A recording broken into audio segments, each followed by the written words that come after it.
Hello, আশা করি সবাই ভালো আছেন। তো আমি এখন কথা বলবো রঘু ডাকাত মুভিটা নিয়ে। বেসিক্যালি বলতে গেলে এই মুভি নিয়ে তেমন কিছু বলার নাই, যেহেতু আমি একজন মুভি লাভার বা মুভি নিয়ে কথা বলি সেই জন্য বলতেছি।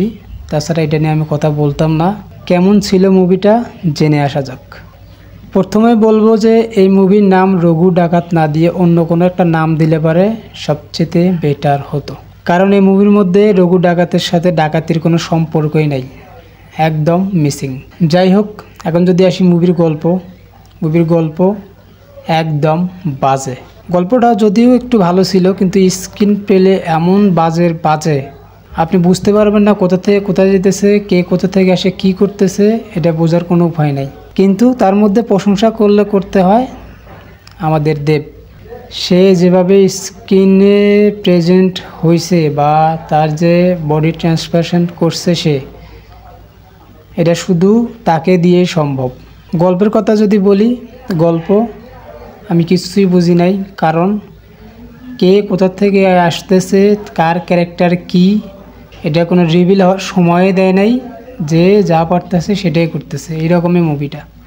কিন্তু মুভি কিন্তু ছোট না, মুভি কিন্তু একবারে না হলেও 3 ঘন্টার একটা মুভি। যদি বলি যে মুভি কেন দেখবেন, তাহলে দেখবেন শুধু দেবের জন্য। আমি মুভিটা অর্ধেক দেখার পরে আমার মনে হয়েছিল আমি আর দেখবো না, কিন্তু মাত্র 1 নাম্বার দেবের জন্য আমি মুভিটা দেখছি।